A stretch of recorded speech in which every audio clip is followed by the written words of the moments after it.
Hello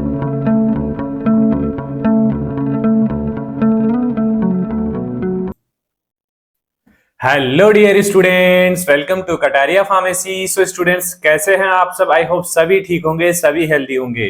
तो बच्चों, हमारी चल रही थी जीपेट प्रो सीरीज। इसका हमारा आज का 6th लेक्चर होने वाला है। इसमें हम स्टडी कर रहे थे फार्मास्यूटिक्स का आज का 6th लेक्चर होने वाला है बच्चों।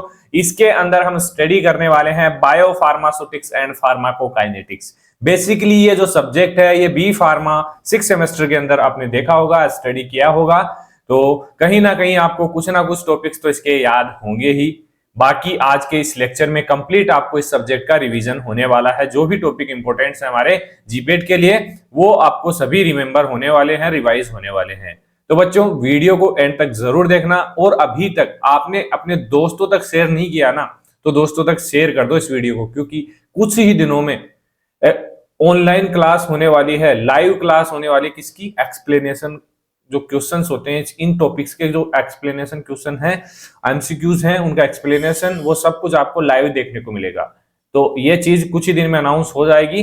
तो बच्चों, आप ये चीज कर सकते हैं, अपने दोस्तों को शेयर कर सकते हैं। और चैनल को सब्सक्राइब नहीं किया तो चैनल को सब्सक्राइब जरूर कर दीजिए। चलिए, ज्यादा टाइम नहीं लेंगे, वैसे ही वीडियो थोड़ी लॉन्ग हो जाती है, तो स्टार्ट करते हैं।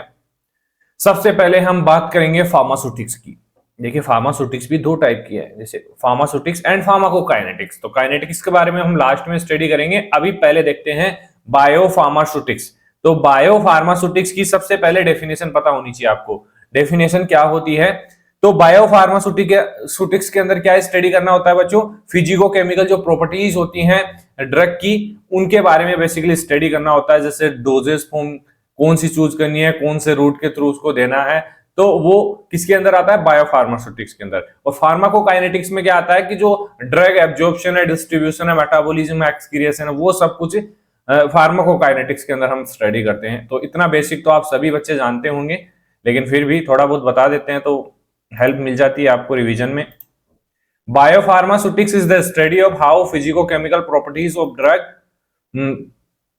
the dosage form and the route of administration affect absorption, distribution, metabolism and experience। ये कैसे अफेक्ट करते हैं केमिकल प्रॉपर्टीज, जो फिजिको-केमिकल प्रॉपर्टीज हैं, उनकी स्टडी करना, जो स्टडी करते हैं उसको हम बोलते हैं बायोफार्मास्यूटिक्स। तो एक डायग्राम आपको दिखाई दे रहा है, इसमें कंप्लीट जो एडीएमई है ना, वो दिखाई दे रहा होगा आपको। देखिए, ये हमारी एक ड्रग है जो ओरली भी ले सकते हैं और आईवी के थ्रू भी दे सकते हैं। तो ओरली क्या होता है? ये जो हमारा डाइजेस्टिव सिस्टम है, जीआई ट्रैक में जाएगा बेसिकली, स्टोमक से होके हुए, देन उसका एब्जॉर्प्शन होगा, देन वो ब्लड के अंदर जाएगा।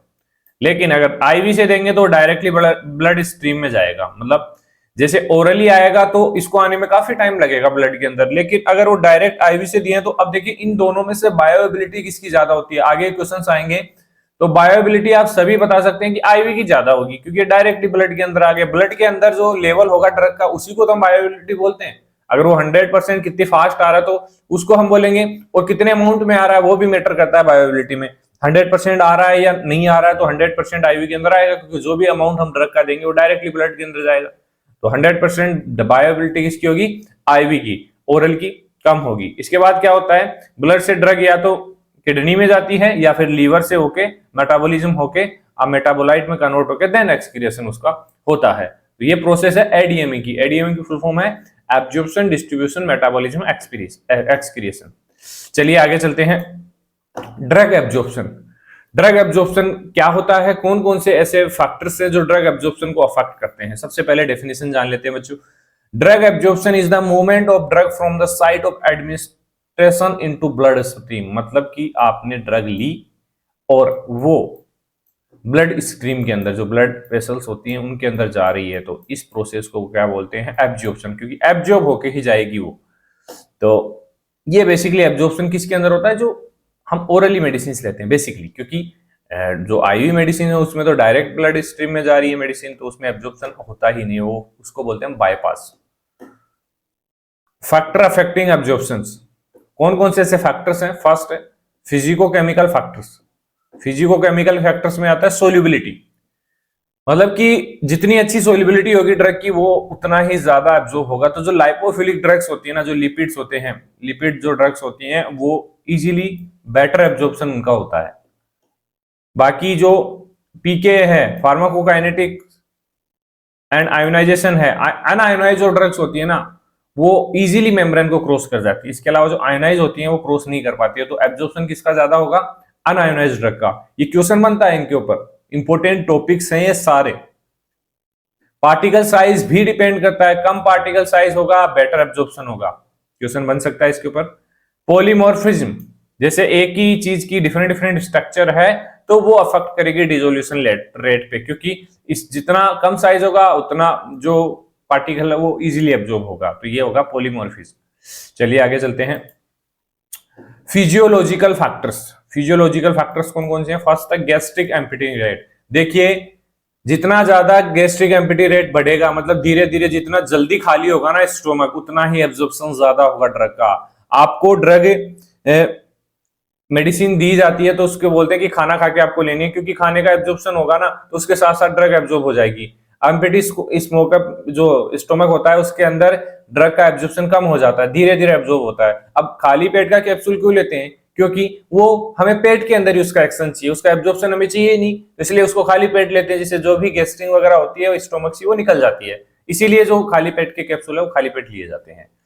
तो सेकंड है जीआईपीएच, जो गैस्ट्रिक इंटेस्टाइन है उसकी पीएच क्या अफेक्ट करती है। वीक एसिड्स, बेसिकली जो वीक एसिड्स होते हैं वो स्टोमक के अंदर एब्जॉर्ब होते हैं, और जो वीक बेस होते हैं वो इंटेस्टाइन के अंदर एब्जॉर्ब होते हैं। ये चीज भी आपको याद रखनी है, इंपॉर्टेंट है, पता भी होगा काफी स्टूडेंट्स को, क्योंकि बी फार्मा फर्स्ट सेमेस्टर में ही ये चीज स्टडी करने को मिल गई होगी आपको। Enzyme and first pass metabolism, ये भी अफेक्ट करता है। हेपेटिक मेटाबॉलिज्म रिड्यूस ड्रग बायोबिलिटी, अगर ड्रग हेपेटिक मेटाबॉलिज्म हो रहा है, बाईपास जो मेटाबॉलिज्म होता है उसमें हेपेटिक लीवर के थ्रू मेटाबॉलिज्म होता है तो वो बायोबिलिटी कम कर देता है, रिड्यूस कर देता है बायोबिलिटी को। तो ये भी पॉइंट है। इसके अलावा डोजेस फॉर्म फैक्टर्स, कि कौन सी डोजेस फॉर्म ले रहे हैं वो भी डिपेंड करेगा किसकी। देखिए हमने पीछे देखा है सस्पेंशन, उसके बाद कैप्सूल, उसके बाद टेबलेट। तो सस्पेंशन की बायोबिलिटी ज्यादा होगी, कैप्सूल की ज्यादा होगी, टेबलेट की कम होगी, ये एक ऑर्डर हो गया। तो देखिए tablet disintegration and dissolution rate, rapid dissolution, मतलब जितना ज्यादा डिसोल्यूशन होगा टेबलेट का उतनी ही वो बेटर एब्जॉर्ब होगी, और धीरे डिसोल्व होगी तो उसका एब्जॉर्प्शन भी धीरे होगा। एक्सिपिएंट्स एंड कोटिंग भी अफेक्ट करते हैं ड्रग के रिलीज को। जैसे अब एंटी कोटिंग टेबलेट आती है तो वो स्टोमक के अंदर तो ब्रेक ही नहीं होगी, उसका काम कहां स्टार्ट होगा? इंटेस्टाइन के अंदर जाके स्टार्ट होगा, तो वो अफेक्ट करता है। चलिए आगे चलते हैं। ड्रग का transport mechanism, different different 4 types के ट्रांसपोर्ट मैकेनिज्म बेसिकली यूज किए जाते हैं ड्रग को ट्रांसफर करने के लिए। तो वो होता है, फर्स्ट होता है पैसिव ट्रांसपोर्ट, सॉरी इसको पैसिव डिफ्यूजन बोलते हैं। पैसिव डिफ्यूजन मोस्ट कॉमन है, follow concentration gradients. Active transport carrier mediated होता है, एनर्जी की रिक्वायरमेंट होती है इसके अंदर। पैसिव के अंदर भी एनर्जी की रिक्वायरमेंट होती है। इसके अलावा है फैसिलिटेटेड डिफ्यूजन, इसमें क्या होता है? कैरियर मीडिएटेड होता है लेकिन एनर्जी की रिक्वायरमेंट नहीं पड़ती। ये चीजें, ये पॉइंट आपको नोट कर लेने बच्चों, याद करने हैं ये चीजें। एंडोसाइटोसिस, एंडोसाइटोसिस और पिनोसाइटोसिस, जो लार्ज मॉलिक्यूल्स होते हैं उनके ट्रांसपोर्ट के लिए ये चीज यूज होती है, बहुत ही इंपॉर्टेंट है बच्चों। जो लार्ज मॉलिक्यूल्स हैं उनके लिए कौन सा ट्रांसपोर्ट मेथड बेसिकली यूज किया जाता है बॉडी के द्वारा? तो वो होता है एंडोसाइटोसिस और पिनोसाइटोसिस। चलिए आगे चलते हैं। Bio availability and bio equivalence क्या होता है, बस फर्स्ट देखते हैं। बायो अवेलेबिलिटी सभी जानते हैं आप बच्चों, हमने बताया आपको, जैसे कोई ड्रग हम ले रहे हैं वो ब्लड स्ट्रीम के अंदर कितनी फास्ट और कितने अमाउंट में पहुंच रही है, वो होती है उसकी बायो अवेलेबिलिटी। जैसे आईवी से डायरेक्ट हम इसके अंदर इंजेक्ट करेंगे मेडिसिन तो उसकी बायो अवेलेबिलिटी क्या होगी? ज्यादा होगी, क्योंकि 100% होगी उसकी। सब 100% सिर्फ आईवी की ही बायोबिलिटी होती है, बाकी ओरली हम कोई मेडिसिन लेते हैं तो उसकी 100% बायोबिलिटी नहीं होती है। तो इससे आप समझ सकते हैं बायोबिलिटी क्या होती है। The friction of the administered drug that reaches systemic circulation, absolute बायोबिलिटी और रिलेटिव बायोबिलिटी, 2 टाइप्स की होती है। एब्सोल्यूट में क्या होती है? कंपेयर टू आईवी 100% बायोबिलिटी होगी एब्सोल्यूट में, और रिलेटिव में क्या होता? Compare to another dosage form, different different dosage form की अलग अलग बायोबिलिटी होगी। जैसे टेबलेट की कम होगी, कैप्सूल की उससे ज्यादा होगी, और सस्पेंशन की उससे ज्यादा होगी, जो लिक्विड्स होते हैं। फैक्टर कौन कौन से अफेक्ट करते हैं बायोबिलिटी को? तो फर्स्ट है first pass metabolism, drug solubility and permeability, ये भी अफेक्ट करता है। फूड एंड गैस्ट्रिक एम्पिटिंग ये भी अफेक्ट करता है। डोजेज फॉर्म एंड एक्सिपिएंट्स, इस पे क्वेश्चन बन सकता है। ये सभी पॉइंट्स हैं फैक्टर अफेक्टिंग बायोअवेलेबिलिटी। तो एक क्वेश्चन आपका हटा देंगे इसमें से, एक पॉइंट कोई अदर ऐड कर देंगे, वो आपका आंसर हो जाएगा। या फिर एक इसमें से दे देंगे, बाकी 3 अलग दे देंगे, ये आपका आंसर हो जाएगा। तो ये चीज है, पॉइंट सभी इंपॉर्टेंट है आपके लिए। चलिए आगे देखते हैं बायो इक्विवेलेंस क्या होता है।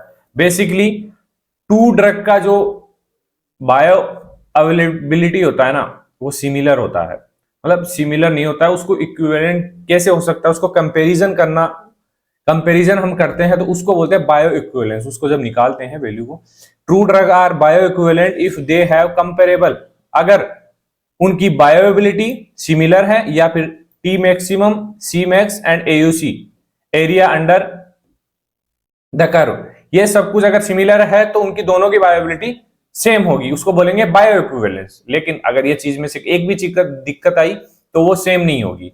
तो फार्माकोकाइनेटिक्स के ये पैरामीटर्स हैं।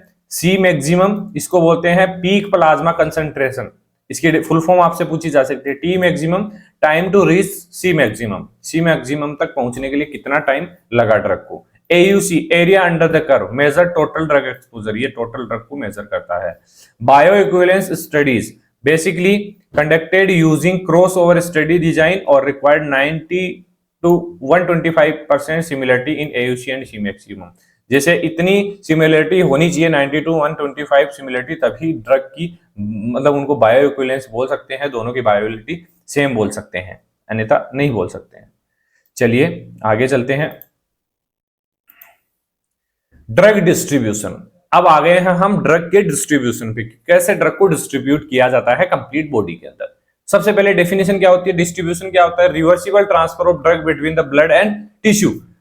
ब्लड के अंदर हमारी ड्रग एब्जॉर्ब हो गई है, उसके बाद क्या होगा, ये ड्रग जाएगी जहां पे हमारी बॉडी को रिक्वायर्ड है। मान लीजिए आपको हार्ट के अंदर चाहिए ड्रग, तो अब जाएगी हार्ट के अंदर। तो ये है इसका ड्रग डिस्ट्रीब्यूशन, ड्रग डिस्ट्रीब्यूट होगी ब्लड के थ्रू। तो फैक्टर अफेक्टिंग, ऐसे कौन कौन से फैक्टर्स है ड्रग डिस्ट्रीब्यूशन को अफेक्ट करेंगे। फर्स्ट है plasma protein binding, plasma protein binding affect करता है। Bound drug can not cross membrane, अगर इसके साथ बाइंड हो जाती है ड्रग तो मेम्ब्रेन क्रॉस नहीं कर पाती है। एल्बुमिन बाइंड एसिडिक ड्रग, जैसे alpha 1 acid glycoprotein bind basic drug, basic drug के साथ बाइंड हो जाती है जिससे वो मेम्ब्रेन्स ट्रांसफर, मेम्ब्रेन को क्रॉस नहीं कर पाते हैं। तो ये फैक्टर अफेक्टिंग है ड्रग डिस्ट्रीब्यूशन को। इसके अलावा टिश्यू बाइंडिंग, जैसे liver, fat, muscles act as reservoir, ये कवर कर लेते हैं, उसको बाइंड कर लेते हैं ड्रग को। Blood flow and perfusion rate, blood flow जितना ज्यादा होगा उतना ही ड्रग का जो एब्जॉर्प्शन है वो डिस्ट्रीब्यूशन है जल्दी होगा। वेल परफ्यूजन ऑर्गन, जैसे liver, kidney, brain receive drug acutely, क्योंकि इनके अंदर ब्लड का जल्दी ट्रांसफर होता है, लीवर, किडनी, ब्रेन की, तो इनके पास जो ड्रग है वो जल्दी पहुंच जाती है। बाकी जो अदर ऑर्गन्स होते हैं उनके पास आने में टाइम लगता है।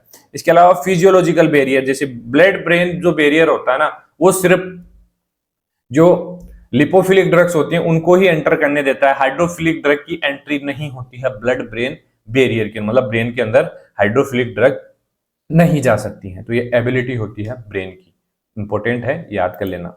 आगे चलते हैं, ड्रग का मेटाबॉलिज्म एंड इसको बोलते हैं बायो ट्रांसफॉर्मेशन। ये कैसे होता है, इसकी डेफिनेशन देखिए। मेटाबॉलिज्म में क्या होता है, convert lipophilic drug into more water soluble drug for excretion. अब देखिए काम हो गया है ड्रग का, अब उसको एक्सक्रिएट होना है, तो वो लाइपोफिलिक फॉर्म में है तो उसको कन्वर्ट होना है किसमें, वाटर सोल्यूबल फॉर्म्स में।